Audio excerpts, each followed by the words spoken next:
Hi, Jacqueline. Welcome to SnapMath. Thank you for sending in your question tonight. So if we're looking at this point right here on the graph, so the terminal size is going to be 4 and 8.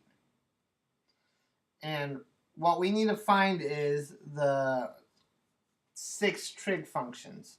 So sine is going to be opposite over adjacent, or opposite over hypotenuse, but we don't know the hypotenuse. The first thing we need to do is find the hypotenuse. So that's going to be c squared equals 16 plus 64.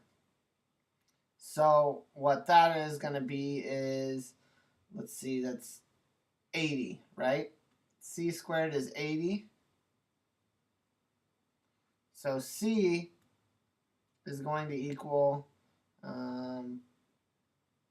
420 4 root 5. We square rooted both sides.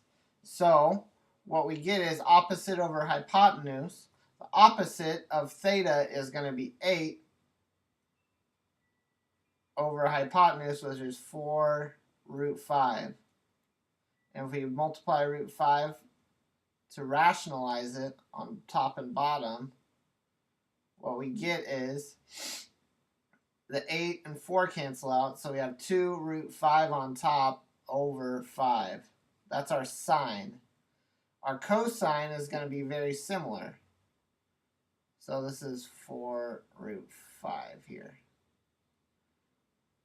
Cosine of theta is going to equal 4 over 4 root 5. That cancels out. The 4's cancel out. And then we're going to rationalize it again. What we get is root 5 over 5. That's our cosine. Our tangent is going to be opposite over adjacent. So that 8 over 8 over 4, which is just going to be equal to 2.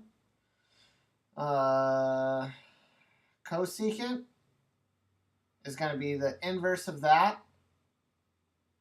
Cosecant theta is the inverse of, so it's going to be 4 root 5 over 2. So that's the hypotenuse over the opposite, over 8. So what that becomes is root 5 over 2. Secant is going to be the inverse of cosine, which is the adjacent over hypotenuse. So it's going to be hypotenuse 4 root 5 over 4. So that just becomes root 5.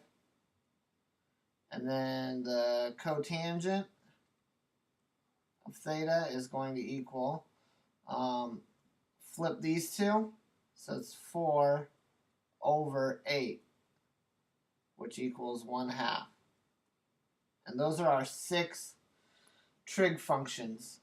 All right, thank you for sending in your question, and we look forward to answering more of your questions in the future. Have a good night, Jacqueline.